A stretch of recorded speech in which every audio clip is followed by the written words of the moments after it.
Welcome to the Talent Report Plus Thrive podcast, where we dive deep into the ever-evolving topic of talent with insights from MRA members.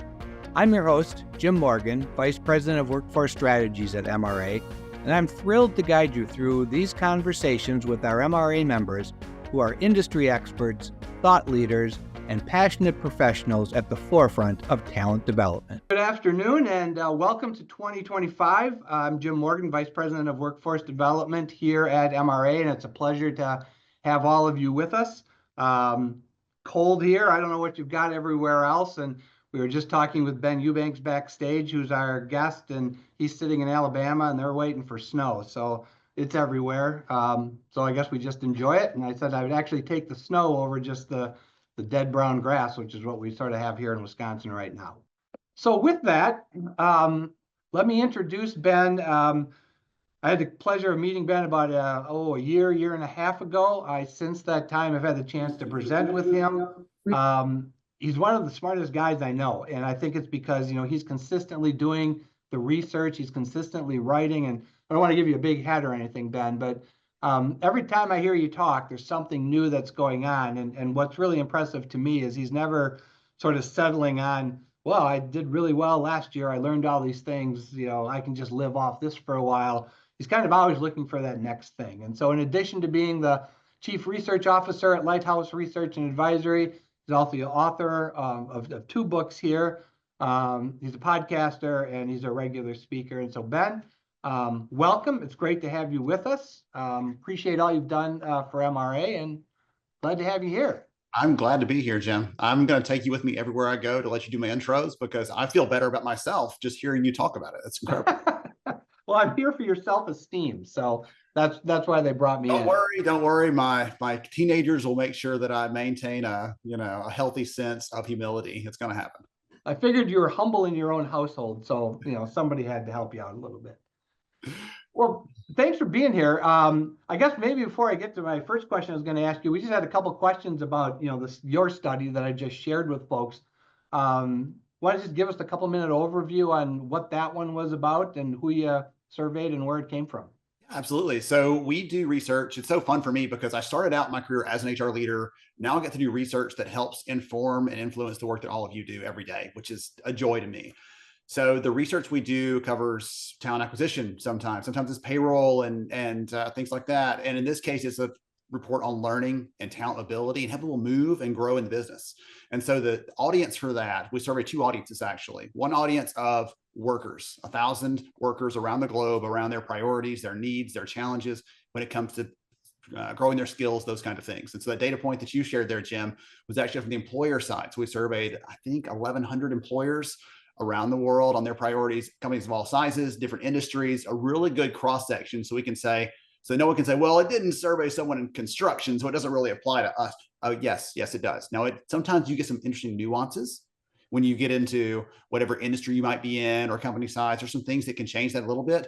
But overall, if you just see it as directional as, hey, listen, if we're not talking about reskilling, we're missing a chance because our people probably care about that, like you were sharing, Jim. I think those things are important just to say what's sort of the flavor out there. And if we have not thought about or had a conversation about this at a leadership level in the business, it's probably worth at least a conversation to see, should we be going deeper here? Should we invest here? Or is this a thing we're going to put on the shelf till next year and revisit again?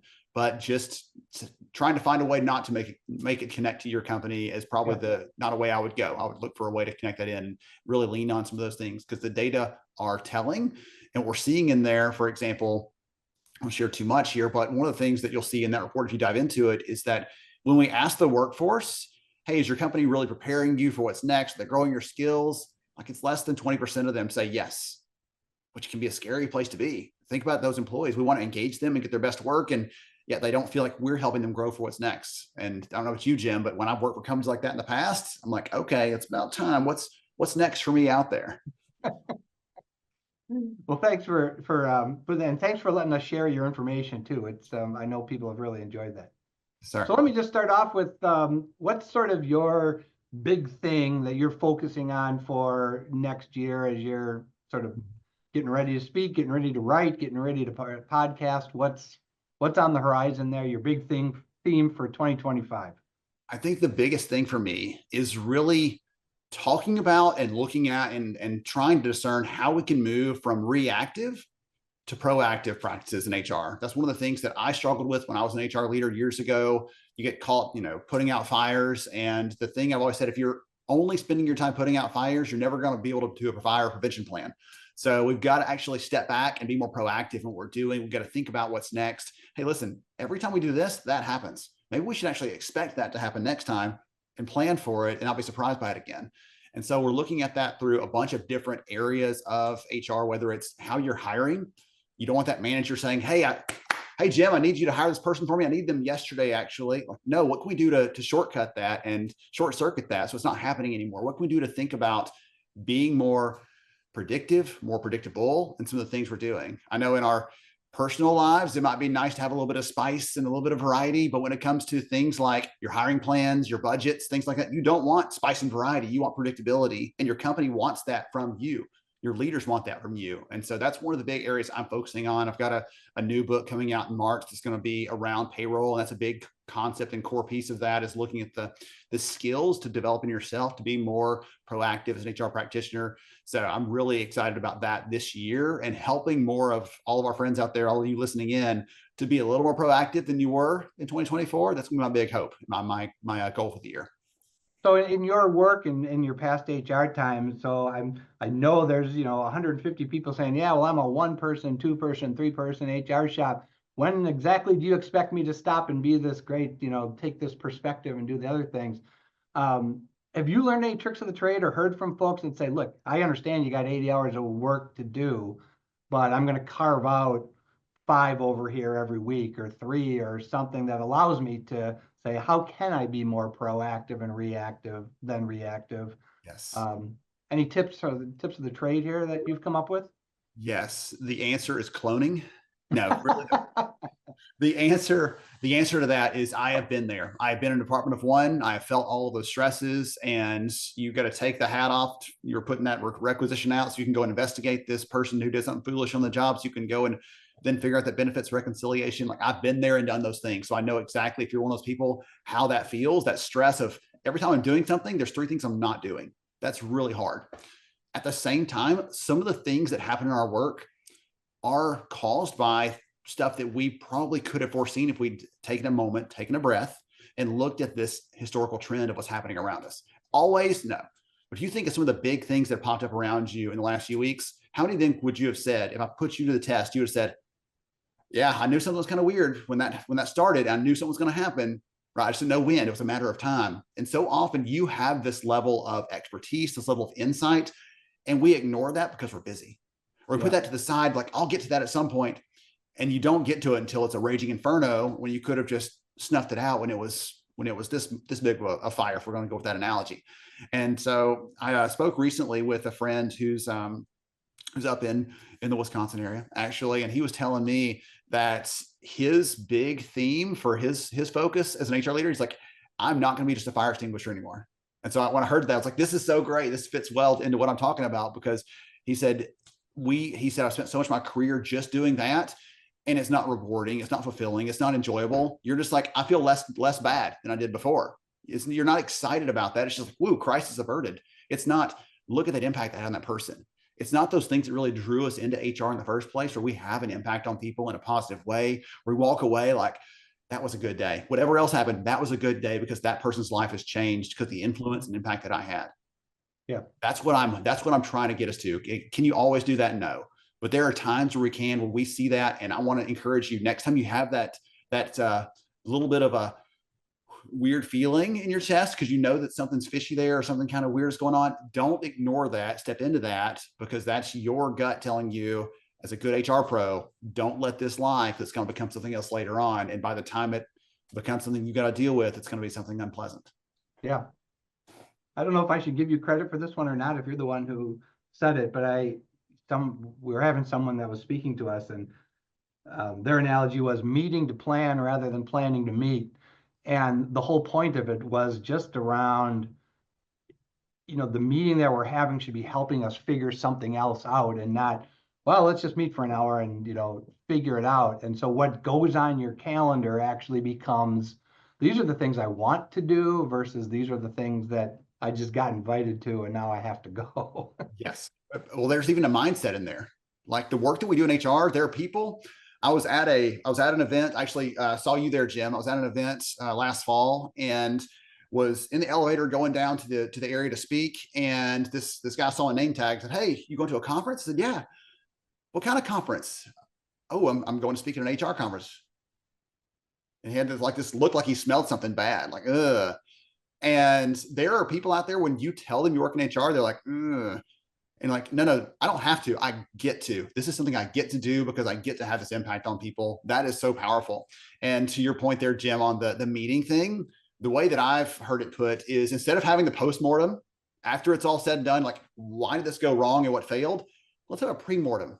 But you know what? Before the thing falls apart, let's actually get together and say, last time we did a project like this, these are the 3 things that caused it to be, either rocky or unsuccessful or to cause us headaches. How do we plan for those before we start the project so that we're not getting surprised by that?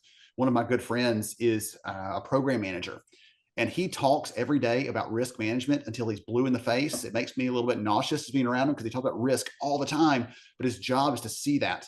As HR leaders, we don't just see the negative and the risk, but we do have to see some of that. And so if you're not talking about some of those sorts of things, you're missing a chance to speak in the language that your business leaders are using. They're thinking about risk. Yeah, I could go deeper there, but that's one of the things we should be probably bringing up, not in the scary, lording it over them sort of way, but in the just awareness. Hey, listen, I have a perspective as an HR leader on the talent in the business, and this is a risk that I see associated with that you need to be aware of. Yep. That's it. One of the things that we have a lot of roundtables here at MRA, and I had the pleasure of facilitating some, and we spent, it was a couple months ago, but the topic was HR metrics. And I basically was just asking everybody in the room, hey, what do you all measure? And the whole group actually, when we got done, was sort of, I'm not really impressed with our creativity here. Like, okay, how many people were sick today? That's one of our measures. And, are there things that you're seeing or that you're watching for in 2025 that say, as we are being more accountable and we got to measure stuff and we got to know if we're being successful in the HR metrics, things that you're seeing?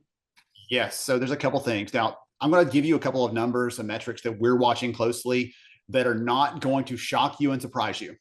So there's that caveat.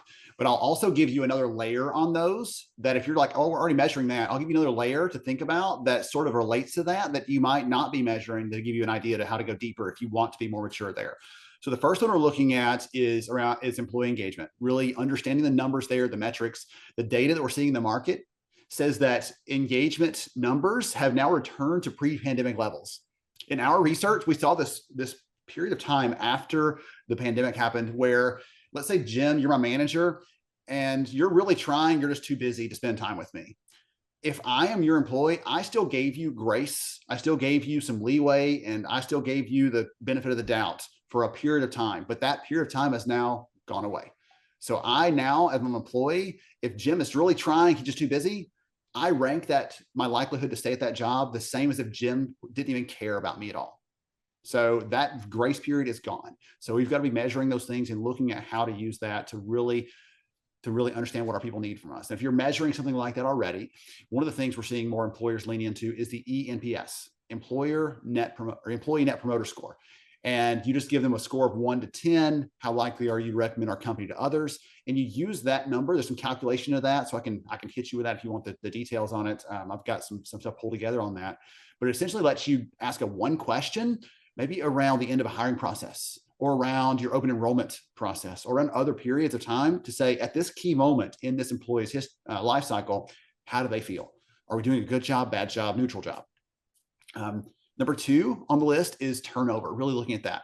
There's a study that came out recently, a news article, and it said that CEOs in 2025 are looking not at innovation and risk-taking, but at stability. And stability in our world translates to retention. We need to keep our good people. We can't have them turning over and leaving because that creates instability in the business. So if you want your CEO's attention, talk about how you're supporting stability through the retention of key people. And so retention overall, measure it. If you want something more specific, how many of you, I'd love to hear, actually measure turnover of your high-performing employees? You know who those people are typically. We don't always measure them separately. And it's one thing to say someone left who's like not really contributing very much, and they've been kind of coasting for a while, and they leave. Okay, we may actually be better off. What about that really high performing person, that creative individual on your sales team, that person in your staff who solves big problems or has great customer relationships? What if they leave? That's going to cost you something extra. And if you're not measuring that, you could be. And then last but not least, I'll say, Jim, you talked about this a little bit earlier when you brought up the hiring, or the training data, the learning data. Look at your internal promotions, your mobility within the business. How many of you are moving people up and across your organization? The research shows that 2 out of every 3 workers in your companies have quit a job at some point in their career because they did not have a chance to grow, a chance to advance, a chance to develop. So if you're not looking at that, you're missing a chance to know about something that really matters to them and to give yourself a sort of grade on how well you're doing there. So there's a couple different things that tie in. I had a chance to talk to the head of leadership selection for the Mayo Clinic recently. And one of the things that she said that stuck out to me is she said, we are picking for leadership roles, we're picking lifters, not superstars. I'm going to pick someone that's going to pull people up around them and embrace them and support them. Even if I'm not getting all the spotlight, that's okay. I want this person to make sure they're sharing the spotlight with me every single time versus the one saying, me, look at me. Did you hear how great I am? Because those people will burn out the ones around them. They'll drive them away. They'll discourage them. They'll disengage them. And we'll end up losing good people because we picked one superstar who could really perform, but ended up costing performance to the people around them. And you probably, in your head, you may picture that person in your company right now that may be a high performing jerk, if you want to call them that, because those happen in most companies. So those are 3 of the things that we're really looking at measuring and helping to get a little more clarity on knowing what's happening in the business and using that to be more driven, data driven as an HR function overall.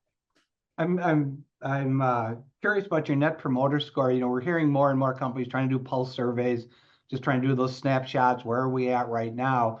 And one of the things you just said, I mean, there are companies that are strategically picking certain events during the course of the year and saying, we're going to ask now, it's open enrollment, or we just finished an engagement survey, or we're about to do one, where they're consciously looking to get that snapshot so they can see what's happening at that moment, and then they can try to figure out how to make it better?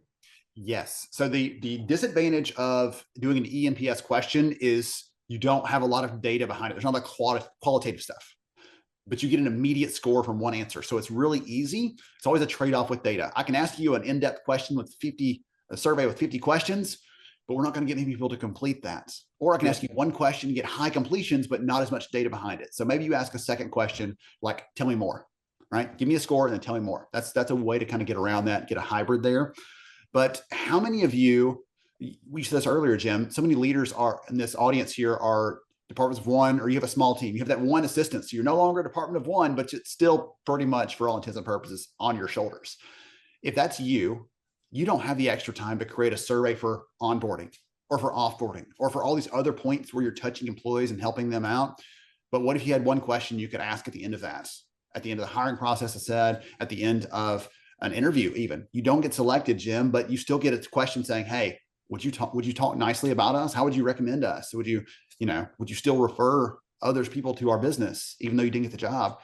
You want people to say yes, even if they don't get it, because you're doing the right things in the candidate experience. So you don't have the ability and the time to create all that, but you have the time to send one question and to get some answers back on that. And if you have it tagged with onboarding, you have it tagged with other things, you start to get this bigger picture of, hey, listen, there's these peaks and pits in our employee experience and what that looks like for our people. And we obviously will never get a perfect one. We're never going to be able to get there because we don't have unlimited budgets and unlimited time. If we can make sure we're hitting the right peaks at the right moments, we want people going through the open enrollment process to say, man, this company really appreciates me and values me. Look at all the stuff they're doing for me. I would highly recommend this company to others. If they're not saying those things, then we may be missing a chance to engage and connect them. And we're missing a chance to do that before they potentially leave. So that would be my encouragement there is, yes, ask it at those strategic moments, ask it around certain moments in the calendar year if you have to. Look for ways to make that more regular as a practice, because that data are going to inform what you're doing and help you be more proactive overall. Look at that. There, we did it. What was intriguing to me is, a lot of the companies had just done pretty elaborate employee engagement surveys, and almost every one of them had something that had happened right before everybody took the survey. Oh, we just laid off this many people. We just went through a merger and an acquisition. There was an accident in the facility, and all of them, they had this one shot, and here it was, and this is going to be it for another year. And a catastrophe took place right before the employee engagement survey. And, then it's like, well, is that why our numbers are down? Because we just, laid off a group or this or that. That's why, I thought, boy, if you're doing this on a regular basis, you're not being thrown by one event that takes place, and now you've lost a year and don't know what to do with the data. Yes, and I fully understand the difficulty of that. When we had an employee survey, we would do once a year. We always do it in April every year, and we'd send this out to our people. And it was 20 or 30 questions, and it was a lot to ask them to do. And I mean, I was like, I can't tell who you are. Like, we're not capturing any names from this. But I'll go around and like, hey, Jim, if you haven't done that, I really need you to take 5 minutes a day to do that, because it's really important. I want to hear what you have to say. Even if I don't know it's you, I want to hear what you have to say. And I would go around and try to do that for all of our people, get them to complete that. If I had asked 10 questions instead and done it biannually, probably easier to get a response from those people. But again, it becomes a different job for you. You have to start gathering and analyzing data on a regular basis. And unless you got that nerdy bone in your body like I do, that you love that, Jim, I think you got that one too. Probably you love the data. If the rest of you, though, you may not love that. And so it may be a stretch for you to do it. So doing it once could be enough, but having this one question to ask could help you get around some of that. Yeah. So what big news do you have coming in 2025 that you're excited about? What's getting you up in the morning? I mentioned the new payroll book that's coming. I'm super excited about that one because I'm weaving in some things that we're seeing in neuroscience and some of the new science of productivity and how we get things done. I'm going to talk about that through the lens of HR. And I'm so thrilled about that because most of the stuff out there is very general or vague. And I want to get down to here's how we do it better, do it smarter. And I don't want to just, I'm glad that you called out earlier, Jim, the importance of making sure we're recognizing that so many leaders out there are doing this with a limited budget, limited team, all that stuff, because so much of the advice out there is, well, you should just go and buy this technology and don't worry, it'll handle everything for you. Like, yeah, sure, that costs more than my entire budget this whole year for everything, so yeah, that's not going to happen. So I want to talk about the limitations and then talk really specifically about how to be strategic for the work we're doing. I'm also writing currently the 3rd edition of the AI and HR book. I came last year to the MRA webinar series, talked about some of the principles in that, the things we're finding. And one of the ones that I'm seeing, Jim, I want to hear from you on this, actually. I'm going to pop a question back in your way. One of the things I'm talking about in there is that so many HR leaders I'm talking to are saying, listen, we're getting more applications from people. People are using automated tools to apply. They're using these ChatGPT tools and everything else to write their resumes. They all start to look exactly the same. They look very similar, and they're all have the keywords of the job description in there. Even if they don't have that experience, they're weaving it in the resume, so it's picking it up when we do a search. And so people are using all these things, some of them like that, and then others that are a little more like in your face, where they're actually using tools to fake interviews or to give them the answers to an interview question and just read it off a teleprompter during a virtual or a Zoom interview, things like that. They're using ways to cheat in that process. And so I'm hearing from companies that are struggling and worried about that. And I don't know if it makes you feel any better, but I talked to one of the largest companies in the world, 300,000 employees, their head of TA. She said, I have no idea what we're going to do about this because it is such a big problem and it's so new. We're not even sure how we're going to address it. So big companies, small companies, and that's a real problem. Jim, I don't know if you heard any of that sort of stuff about candidates using this just for cover letters and resumes, everything else, but it's a thing that I'm hearing from leaders are worried about. So I'm writing about that kind of stuff right now. Where's the line between cheating and being smart with AI and all that kind of good stuff? What are your thoughts? Yeah, it's you see where people aren't good prompt engineers.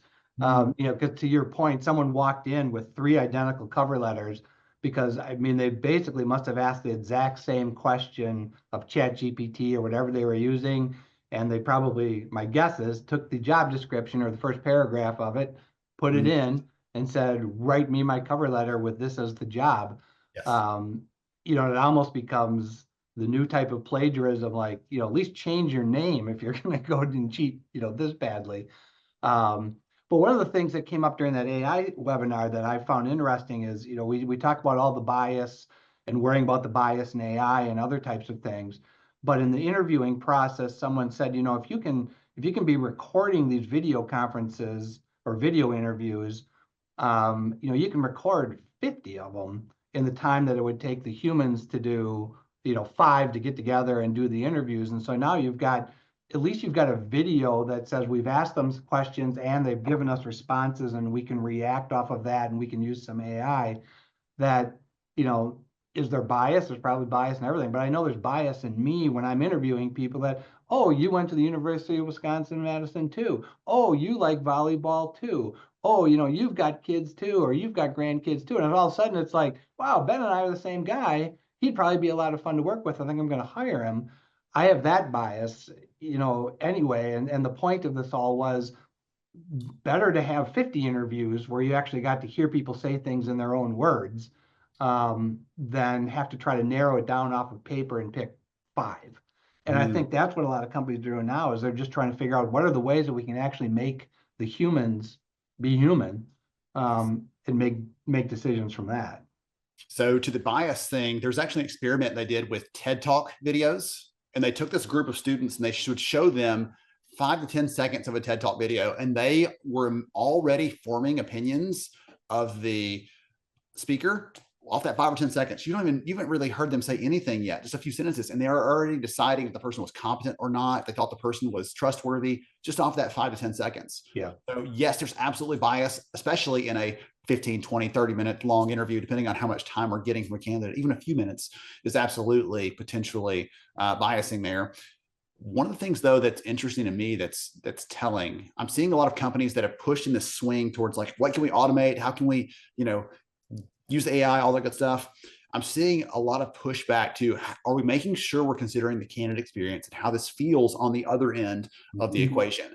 In spite of all the frustration with some of the stuff I mentioned a minute ago, like that's still a real concern for companies that are trying to be competitive in hiring. And so one of the things that data tell us that are really intriguing is candidates, when we ask them in the research, I'm programming the study as we speak. Tomorrow it's going to go live. We ask candidates, if you had a choice, would you rather just submit your resume for a job, or would you rather do a short video interview or take a short assessment or hiring test to show what you're about? And overwhelmingly, they prefer the latter to the former, just submitting a resume. They prefer a chance to do that. And we ask them why.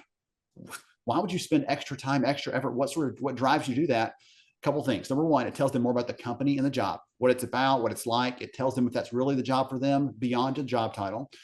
Number two, it tells them what the company's looking for. What sort of skills will be important in this job? Oh, wow, you're asking me to talk to people on the phone? Not a good fit for me. Or number three, it lets them put their best foot forward. So we're not judging them based on if they have gray hair, if they are a different skin color, if their name is different because they're from Africa and they don't, they have a little bit of accent or whatever else, like all those things that are counting against candidates either intentionally or unintentionally through bias. That eliminates those, and they're able to actually show what they're about, show how they could do the job and put their best foot forward. If they're not picked, the research we have shows they're actually okay with that, more so than if they just throw the resume in and get rejected without a chance to show what they're about. Okay. All right. Well, we're going to invite you back in June for our HR conference. So without giving away the whole conference, what's your 35-second teaser that says, boy, you're going to want to be there to hear this?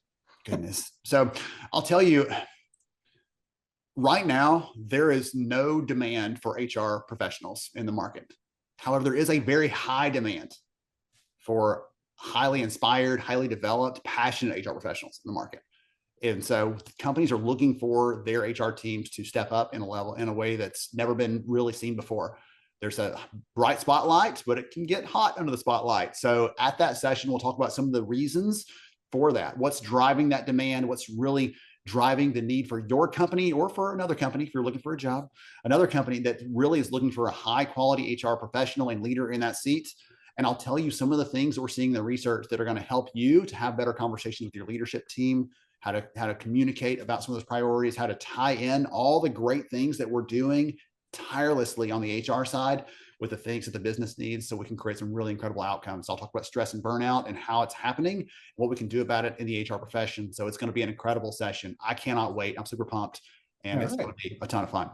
Well, that sounds like fun. And I tell you, the number of people that are just saying, I want a seat at the strategic table. Yes. And then it's sort of like, be careful what you ask for, because you just might get it. And I do think the spotlight has been on HR, especially since COVID and with the difficulty finding people. It's like we can find buildings, we can find property, we can get, licenses, we can do all the rest of it, but if we don't have people, the rest of it doesn't make much sense. So I'm like, all right, I'll be there. All right, I'll be there. It's going to be great, Jim. You and me, we're going to have a blast, and a couple hundred of our good closest friends are going to have an incredible time that day, and I cannot wait. There you go. And then lastly, here's what's coming up on the talent report. We'll be talking about succession planning, and tied to that, the next generation. This has really become the talent supply chain for companies as they're trying to figure out how do we build the bench strength, and then how do we hang on to those people and make sure that we can keep them long enough and push them in to strategic roles that we need them in.